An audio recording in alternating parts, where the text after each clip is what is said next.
like that. Man, so you're seeing all this stuff with them trying to fix it and everything. And what ends up happening from here, we end up getting we get yeah, they're Hibiscus and Neva are both hiding away from these things. I love nahare. He's like, I'm not tasty.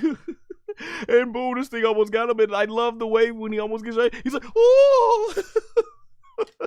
So this was some great comedy, man. And then this big thing starts coming out, and Goku, he's already struggling with one of these hamsters, and the big giant thing makes a foot, and it's like, what is this? And all the hamsters, this has caught their attention, and they run and skedaddle, as if they've seen some sort of bigger creature. And that's where we're reminded that this is a giant place, and they start going all into the giant grass here, and Goku's like, wait, where are they going? And Piccolo's like, oh, go ahead and check it out. So he flies up into the sky, and once again, you got a great look of the scenery, the background, once again, just looking absolutely phenomenal right there. I'm really loving it and all that stuff. So that's really cool. And from here, the next thing that we end up getting that's really awesome is that we see this giant creature, and he basically lands his foot on the ground, and I love Pansy and Bulma, aka Bulma. They come out with their big mallets. Like, what are y'all gonna do? Especially with that small little thing and everything, stuff like that, man. And from there, we see this giant creature coming into the sky. So Piccolo, Goku, and Vegeta, they all fly towards it. And then it's from here that we are seeing that it looks like it's got a ruler on it. It's got some books, and there's our look, and it's like, okay, what is this giant creature? What's he about to do? And Neva, he's like, oh, and then he kind of fades like, oh.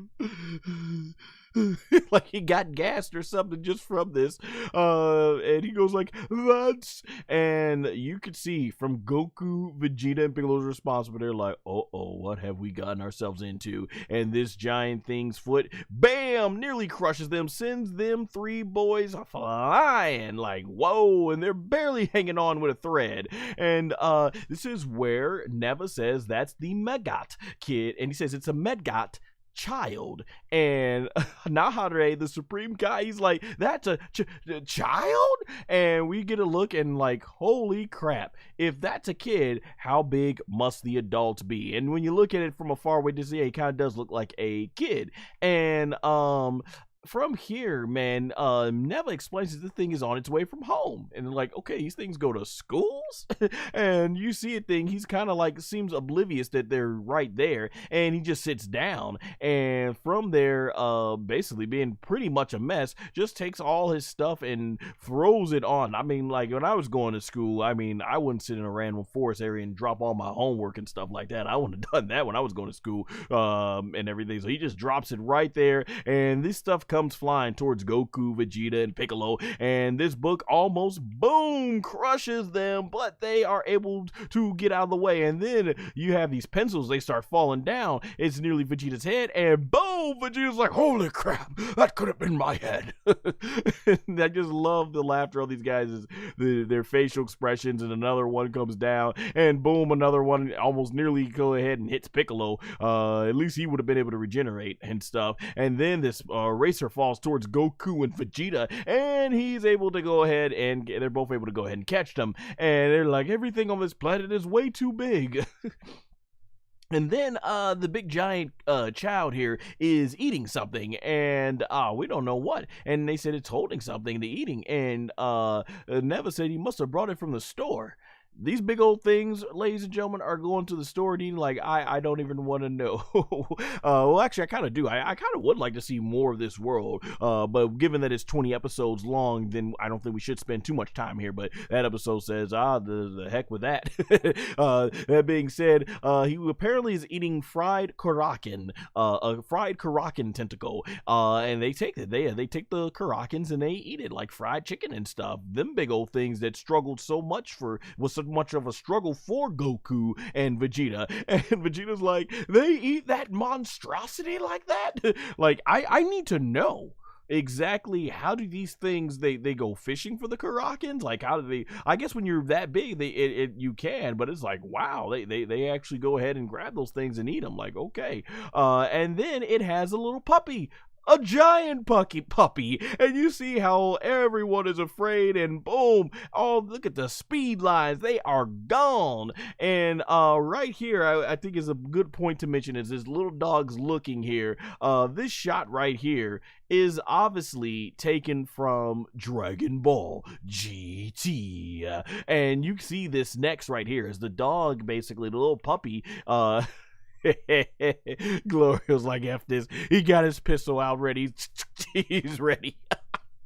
I love it, but it ain't gonna do jack squat against these things. And then you got Bulma and Panzy there. They basically nod each other like, yeah, we're gonna go ahead and with our screwdrivers and continue fixing the ship. And so they go back to work. And the puppy is basically, he's going around here and he's sniffing around. I love how the grass very much looks like Planet Namek. And from here, Goku is trying to basically go ahead and sneak away, and then it sniffs one of these flowers, and it sneezes. Oh my gosh, you know, when you're around just regular people who just don't cover their mouth, you can already imagine how nasty it is with germs being able to spread within an 8-foot radius and all around a full 360. Like, imagine this is from a whole other realm. Like, who knows what their germs got? And Goku's like, ah, and he ends up going in front of it, and that puppy wastes no time trying to go ahead and bite Goku, who's already on the run from this thing. And once again, why are these struggling with these things? Because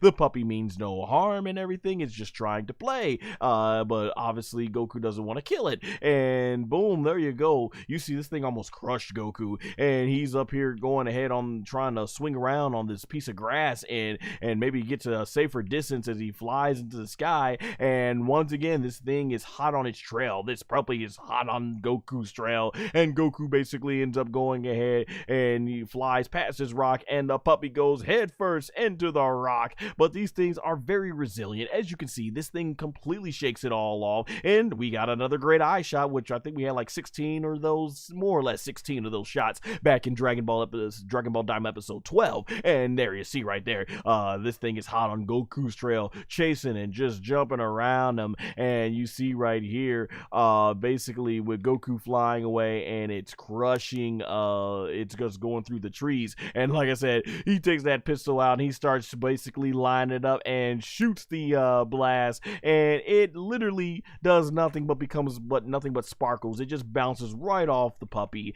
and the puppy comes flying after after Glorio, and Glorio is on the chase. He's on the chase, and boom, this puppy smacks him down. He's on the ground, and the puppy's going in for the kill, and boom, Vegeta comes in with an uppercut, a shuriken for you Street Fighter fans out there, right? And man, Vegeta sent that puppy flying. Like I say, Vegeta has no patience for these little furry animals. And Glorio's like, holy crap, that was it for me. And Vegeta, he does his best Rocky impression.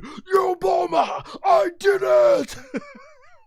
It's victory pose. And he looks back down at Glorio, and Glorio's like, hey, thanks, you saved me. And from here, the puppy's like, he just starts having fun and everything.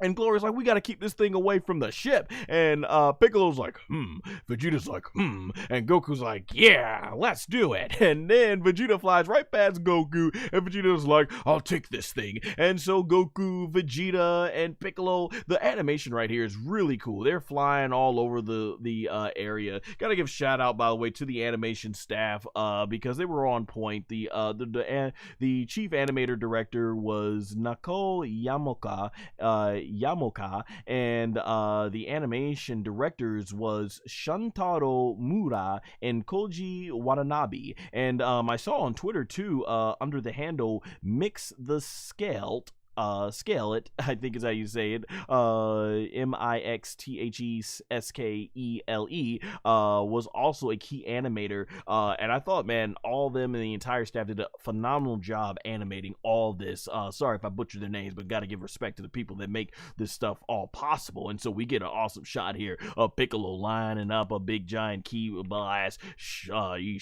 throws that thing. Vegeta takes his ki blast, and Vegeta's having no more patience. He's like, ah!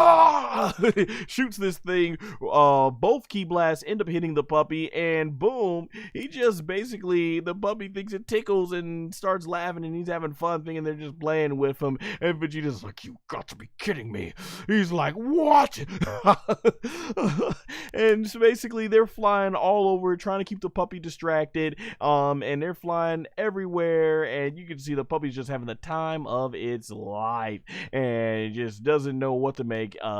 They are trying their best because they're trying not to kill the thing, and Son Goku, he ends up flying away into the fur, and I have no idea why on the outside the fur looks like this, but on the inside the fur looks like this, and it's glowing, and it's like, okay, whatever. And we see some more red eyes, like, okay, what's in there? And immediately when I saw this shot, I'm like, oh my gosh, they gotta deal with giant fleas. They're gonna deal with giant fleas now. And Goku's like, oh my gosh. And so the giant fleas, they come on after Son Goku. He flies so quickly out of that fur, but the giant fleas are already on him. They can jump. Like, holy crap. This episode should really put into perspective that if animals were giants, how screwed us humans would be. Could you imagine? We love our dogs and our cats, but imagine if they got fleas and they were that big. Holy crap, man. This world would just not be safe to live in at all. I mean, we have enough dangers to deal with out there in the world, let alone these things. Yikes. And so Goku, he's flying from these fleas. Now, why you don't want to destroy the fleas? Because we always look to kill those things off, right? We love our pet food. We want those fleas or whatever dead on them if they were to end up getting those, right? And Piccolo comes in kicking those fleas. He goes in and punches the fleas, and he's like, they're ticks, and he's punching them. Piccolo showing no mercy to these things while Goku flies away, and he's punching these things. Boom, sends that thing flying, and bam, kicks that thing flying, and does the double X handle, bam, sends that thing flying, comes back with a back fist to this flea. Yeah, I don't know why they just kill these things. And then the puppy's tail comes back and comes with Goku, bam, punches, whacks him on the face, and then, ooh, really knocked Goku down, backwards, sends Goku flying, and Goku sent flying all the way in the distance. And then we see this green light, and what could it be? And it's coming from the ship, and from there, this completely attracts the puppy. The puppy starts going ahead and running towards the ship, and this is exactly what they don't need. And so Glorio and Vegeta are trying their best to use the ki blast to go ahead and take out this puppy, and the puppy basically just flies right past it, dodging all of it. Piccolo's gonna try and stop it nose first, but it it sweeps aside Piccolo, and now it jumps right towards the ship, and Bulma and Panzy see it, and they're like, oh! And Goku, he's like, dang it, I'm gonna have to go. I'm not gonna make it in time. So Goku starts flying, and I don't know why at this point I'm like, all right, y'all need to just go Super Saiyajin, aka Super Saiyan, and go ahead and just put an end to this. But Goku, he's flying, and man, this shot lingers for quite a while to explain just how far away Goku is at trying to get this thing, or how far it got kicked away. And I'm like, just go SS1. Go SS1, you know, you're gonna need the power. You know, it's always, I don't never mind them being in base form, but when they start struggling in base form, you know, like in Dragon Ball GT, when Gohan almost got killed by fighting General Ryodo, and he never went SS1. It's like, why not? Power up. You can power up. And so Goku, he gets on the ground and he starts forming. He's about to bring out the heavy artillery, the legendary Kamehameha wave, and Goku starts pulling that thing up. Kamehameha. And then you see the puppy start flying, and then Goku goes, ha, and the Kamehameha shoots out, and boom, hits the puppy right in the jaw. And that one definitely looked like it hurt the puppy, because that puppy was like, and sends the thing flying far distance away, and they're like, Goku! And Goku basically in position, he's like, that was close, but we see the big storm, the dust cloud, and oh yeah, I don't think that giant child was not a fan of how Goku just did his puppy. I mean, honestly, any pet owner would do the same. And so it's done eating what's left of the fried Karakin, and very much just like us in the real world, don't eat chicken or turkey, and we get rid of the bones first, right? We get rid of the bones but eat the meat.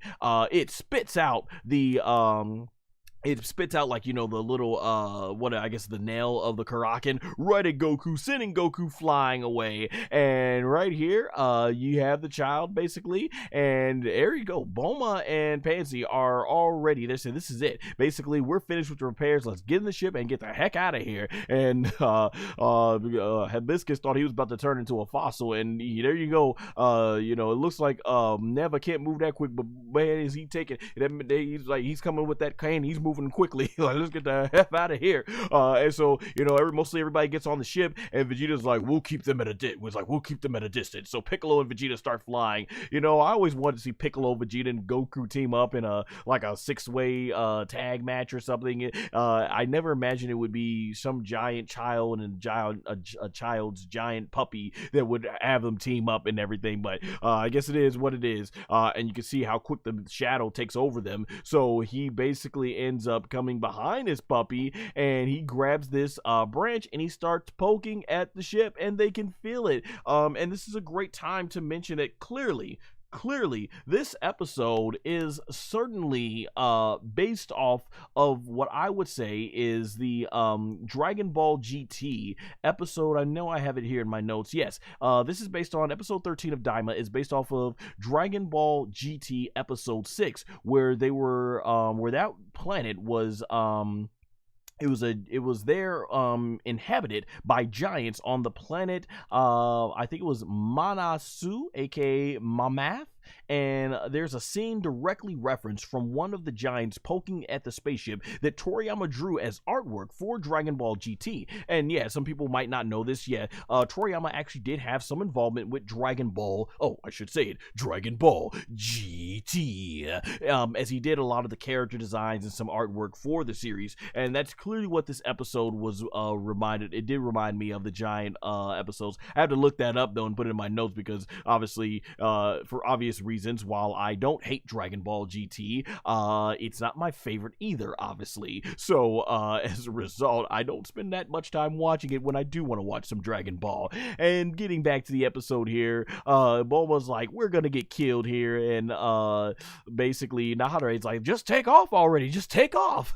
And Glorio, he puts his foot, the pedal to the metal, and they start flying out of there. But the giant child is like, he starts basically taking the wing, going like, and he ends up sucking them closer to him, and then he blows them away. And you can see this spin sends the ship going completely out of control. So this ship takes a long time to obviously get off the ground, and then he takes his hand, and Glorio's like, I can't dodge it. So Goku, he comes flying in base form, and he's basically holding it back from hitting the ship. And right here, Goku, like, he's in full mode. This shot has got to be taken directly influenced from when he threw the Super Genki Dama, aka Super Spirit Bomb, at Kid Buu. You know, that very shot when he's struggling, he's like, you know, that shot. That's exactly what it reminded me of. And there, you know, you see Son Goku, they are very happy and everything, and it's like, get out of there. And so this giant boy, he basically doesn't understand, what the heck is this thing on my hand? It's like a fly or something. So he ends up pushing Goku much closer to his stomach area. Boom. And I guess basically tries to flatten Goku right there. This only causes Goku to fly into his fabric of his shirt that he's got on, and Goku's basically just falling down here, bouncing all over the place. And he ends up nearly getting, as he goes further down, the giant boy tries to basically go ahead and completely whack the spaceship thing away, and the spaceship, they end up going away, but it's moving slow, and they're just trying to go ahead and dodge all this stuff away. And from here, it nearly goes ahead and it hits the ship again, but they're able to evade it. And then Vegeta, finally, I've been waiting all episode. I was like, why don't you go SS1? I understand, but at base form ain't working it. Go SS1. You have these abilities, and especially when we know Vegeta can go SS3, and Goku at least has shown he can master SS2. do.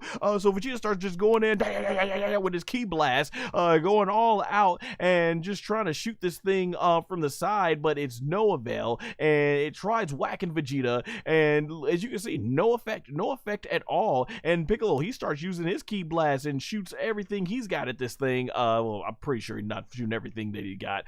Hits him in the hand, and it does manage to have them drop the tree that he took out and was trying to whack him with. And then the giant kid's like, okay, I got something else for y'all. He goes ahead and takes out his ruler, and he's about to go ahead and shoot this thing machine. Man, I don't know, like, we've all had encounters with bees and flies and stuff like that. Would you ever go ahead and try to if a fly and a bee's trying to get away with you, why would you try to interrogate it? So I guess you can tell, yeah, this is very much a child they're dealing with here.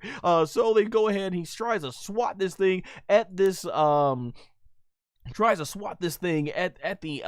at the spaceship, and Goku, he's trying to find the exit, and from there it can feel something's itching right there, so it starts itching the shirt, and it's compressing Goku, and there you see nearly squashing and flattening Goku there. And Goku, he still sees the light. He sees that end of the light at the end of the tunnel, gets out of the fabric, but then falls into the books, and you see him going straight down there into the books all the way. And I guess because the books is padded this way, so it's more open, but it gets more narrow as you go down. And I did like that effect. That was really cool when he went down there. And from here, he tries to go back to whacking the spaceship, and he's coming nearly close, but no, we see that golden glow. And at last, after waiting the entire gosh dang episode, Son Goku is, I love it. That was really cool with the books and the homework and all the utensils coming out of it. But at the last, Son Goku finally goes Super Saiyajin, and he starts spitting that Neo Ball. And basically Goku not playing anymore, starts flying right towards it, and then this thing is gonna take its ruler, and yes, Goku, showing no fear, no hesitation, on point, takes the Neo Bowl, aka the Power Bowl, and collides it with a ruler. And yes, it is a struggle, ladies and gentlemen. This is what Dragon Ball DAIMA has become. SS Goku with the Power Bowl, struggling with a big giant kid's ruler from school. This is ridiculous. Only in Dragon Ball DAIMA. Oh my gosh, but that's what Toriyama was known for. He's a gag manga artist. Toriyama loves making these ridiculous scenarios and everything like that. And Goku's like, so strong!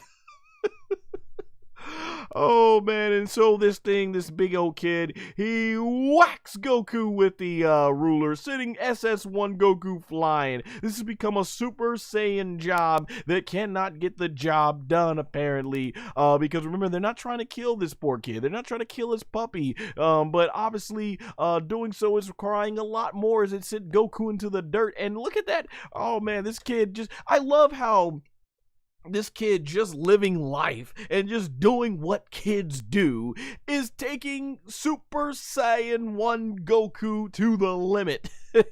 And so he tries to crush Goku with his foot, and he's nearly got SS1 Goku nearly crushed. And so now the ship can move quickly. It was taking forever to get out the way, but at this point they're deep in the sky. Glorio's like, all right, let's push it, and he takes that ship deep from the sky, and he's able to quickly now fly under the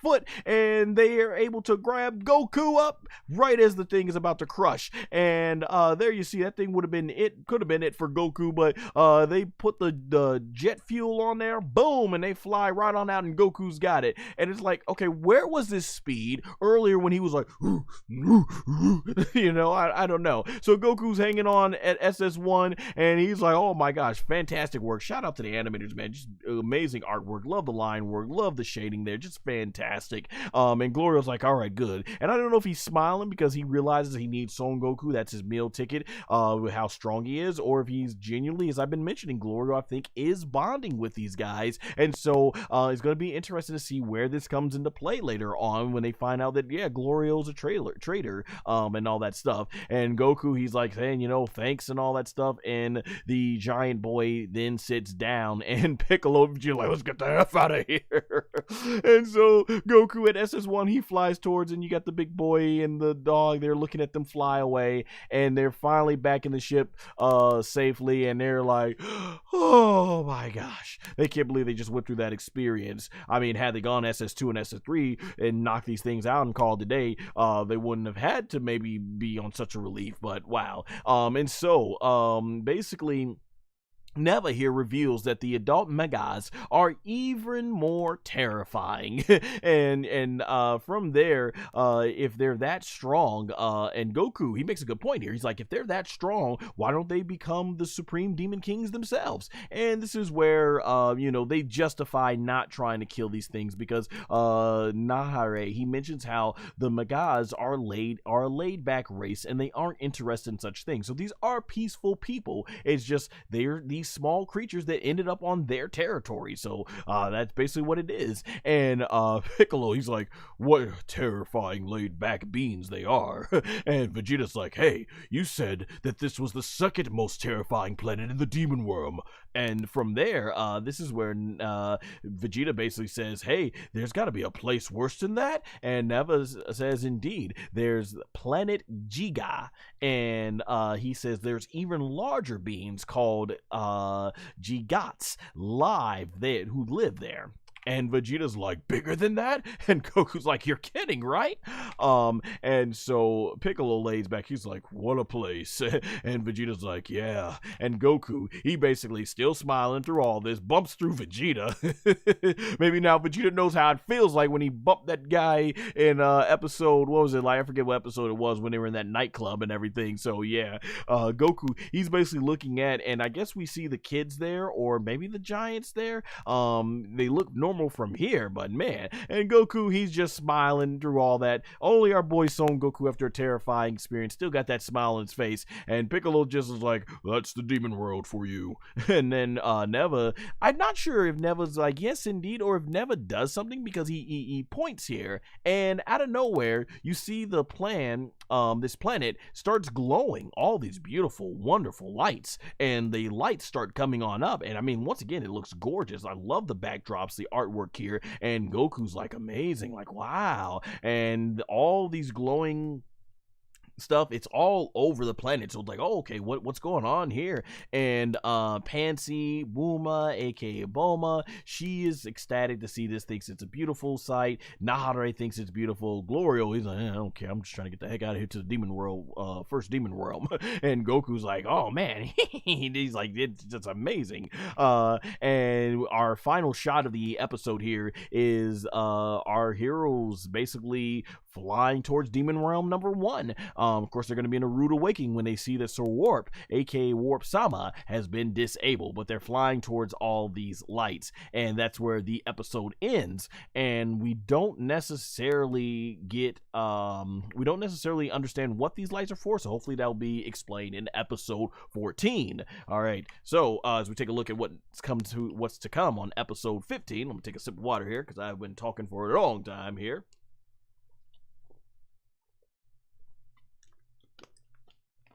Alright, so episode 15 will be titled Taboo, and it looks like it's one of those Gendarmerie guys, aka military police for Gomah, and it looks like here...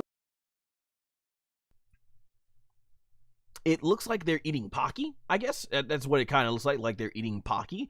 And there's some electricity going on here, and it looks like Son Goku got wrecked. He has been wrecked, and he's falling towards this light here, and I think that's where isn't that where they open up? I think they open up to go to the next demon realm, and so maybe I'm guessing what might happen here, because it's disabled, they get electrocuted, and that's what's happened to Goku, who falls, and or maybe that's the eye they're talking about. So it's gonna be interesting to see. And there you see Pansy, and she's like, Goku, she sees him falling from there, and Goku is flying down to the ground. He is knocked out. So Taboo, we'll see exactly where this goes. Oh boy. Yeah, this episode overall, I liked it. It was fun. Like I said, I do like Dragon Ball GT. I just don't like it nowhere near as Dragon Ball or Z, and even to a lesser degree Super. I do respect that GT took some risks and did some stuff that was different, but overall the problem is GT, it's filled with so many great, I've said it many times on this channel, it's filled with so many great ideas, but very poor execution. And one of the things is the Black Star Dragon saga, aka the early portion of the Baby saga, was filled with a lot of episodes like this, and it didn't exactly light the world on fire. That's why they went with a more Dragon Ball Z approach to things when you start getting to Baby and GT. And yeah, I mean, I gotta be honest, while I enjoyed the episode, while it was funny, and I enjoyed the animation and all that stuff, and I did enjoy that sense of adventure that we are so accustomed to when it comes to Toriyama's work, I had to say out of all 13 episodes so far, I thought this was the weakest episode of Dragon Ball. Even when I'm reviewing this episode here, I'm going all over the area, like basically, you know, I'm recapping everything, and I'm, like I said, I'm having fun with it, but man, I didn't even feel like the sense of excitement and that some of the other episodes have gotten to me. And I think one of the things too, from a plot standpoint, every episode till now has, while it's done it, some have done it slower than others, but it's advanced the plot. It's given us some new lore, or it's given us some really cool action scenes. A lot of this kind of came down to, man, you know, these guys could have just went SS2 or SS3 and called it a day and knocked these things out. I want to believe, because I think this is only a 20 episode series, meaning we you know, we only got like what 6 or 7, what 14, 15, 16, 17, 18, 19, 20, it's like seven episodes left to go. Yeah, 7 episodes left to go, and I like to hope that maybe these characters, since Gomah and the Zandamarri fear being here, perhaps these characters are going to come into play later on and be a giant way for the heroes to help our heroes against Gomah. But when you look at Gomah's army, the military police, they haven't done anything that seems formidable. I mean, Goku has completely wrecked them all through the early episodes, so it's not like they need these people's help. So I just wonder, do they play a role, or was this just an episode that was there to fill time and will have very little consequence on the other story? Obviously, things like mentioning the more giant planet that's to come, and if they have more terrifying beings, that might play a role in everything. But there's a lot of them in this episode. I hope to think that, okay, a lot of what we saw in this episode will play a much bigger role in the final showdown of Dragon Ball Daima. Because if Daima ends and we go back on this episode, it's going to be like, yeah, that was kind of a waste of time, you know. There was no reason to do this, and it's cool to see them exploring the world. But yeah, with the episode count going down and getting toward the end, and us knowing that this is just like maybe a one and done series that's gonna just play in the Super later, yeah, it's time to keep things moving. I thought we were on a pretty good pace, because I'm like, oh, okay, we got 8 episodes to build to the big final battle and what's gonna go down. Because I really, in this episode, was looking forward to seeing what Gomah's plan was, and it was just, okay, we're gonna disable Swerve. I was like, oh, maybe Gomah had some sort of hidden warrior, hidden power. No, we didn't get none of that in there. And then, like I said, very little that moved the plot along together. So I will have to say this is the weakest episode of Dragon Ball Daima so far. All right, so next we're going to get into something that I need to definitely talk about here. All right, so being that it is January 10th, 2025, this marks the official release of the English dub of Dragon Ball Daima, Episode 1, now available on Crunchyroll, and I believe soon Netflix as well, if not already. And apparently how they're going to do this is they're going to be releasing each episode one by one weekly. Listen, I respect Toei Animation for animating Akira Toriyama's vision and giving us Dragon Ball, because let's be honest, a lot of us got into it probably through the anime and stuff like that, and went back and watched the manga, or maybe you did read the manga first and got into the anime. But either way, Toei Animation, they helped brought in brought in Toriyama's vision, and for that I always say definitely support the official release. I respect Crunchyroll, for they've taken over Funimation and giving us the dub for Dragon Ball, so allowing English speakers like myself to be able to enjoy Dragon Ball in our native tongue. That's awesome. So hey, support the official release. That being said, man, like, what in the heck went into this decision, I'm wondering, because I just don't. Why in 2025 are we treating a Dragon Ball release like it's 1995? I understood doing this 25, 30 years ago, but it's 2025. Like, I don't understand why they don't send the digital file over to do simul. Like, I've seen other anime are getting the simul dub treatment. How come this didn't get the simul dub treatment? But here's another thing too, because I went to the theaters and I saw episodes 1, 2, and 3 in English. We know without a shadow of a doubt for the last several months, episodes 1 through 3 has been done. They released it in theaters. Yet, we get here and the episodes aren't even being released. They're going to be released weekly. So imagine you're one of the fans like myself that actually did go to see Dragon Ball DAIMA in theaters. You literally have to wait 3 more weeks now, right? You literally got to wait 3 more weeks for an episode for some new dub material, and I don't know why they're releasing it. I thought, okay, hopefully they'll release it all maybe through episodes 1 through 13, and then they'll get to it. So they're gonna take their time, meaning that Daima, if it's gonna end in the spring, this means the dub is gonna end up in about the summer and everything. So a very slow release. It's just like Dragon Ball Superhero. Despite the fact that in Japan it released early for 4K on the 4K disc, you had to wait a whole year here in America to get the 4K disc. And for fans like myself who still collect media in 4K to watch on my PlayStation 5 on my 4K TV, I want to be able to experience Dragon Ball and other stuff in the best quality. So that's why I still do collect physical media sometimes for 4K. Just no reason why it would take a whole year if it's already 4K. If it's already in 4K and the movie was already dubbed, is it really that tough to just send the 4K file over to America and then put the audio dub track? Like, does it take nearly a year? Does it take this long to put Daima out, especially when your first 3 episodes are already done? Like, yeah. So definitely disappointed. I wanted to be able to see Daima get close to maybe where they're on at least episode 12, and then we got episode 13, but it's gonna be another slow burn just like it was with Dragon Ball Super. But I'm definitely looking forward to seeing what's new to come once we get to episode 4 with Dragon Ball DAIMA, because as I mentioned in my review on this channel, I recommend checking it out.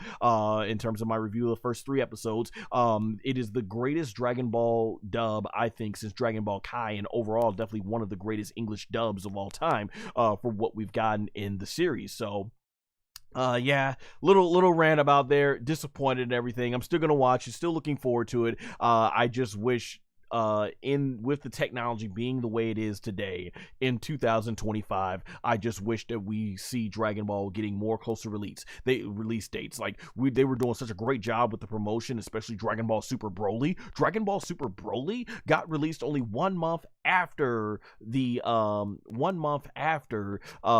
was released in Japan. Why, since Dragon Ball Superhero, are we getting things where, man, it's just basically taken that long to come about? I don't know why.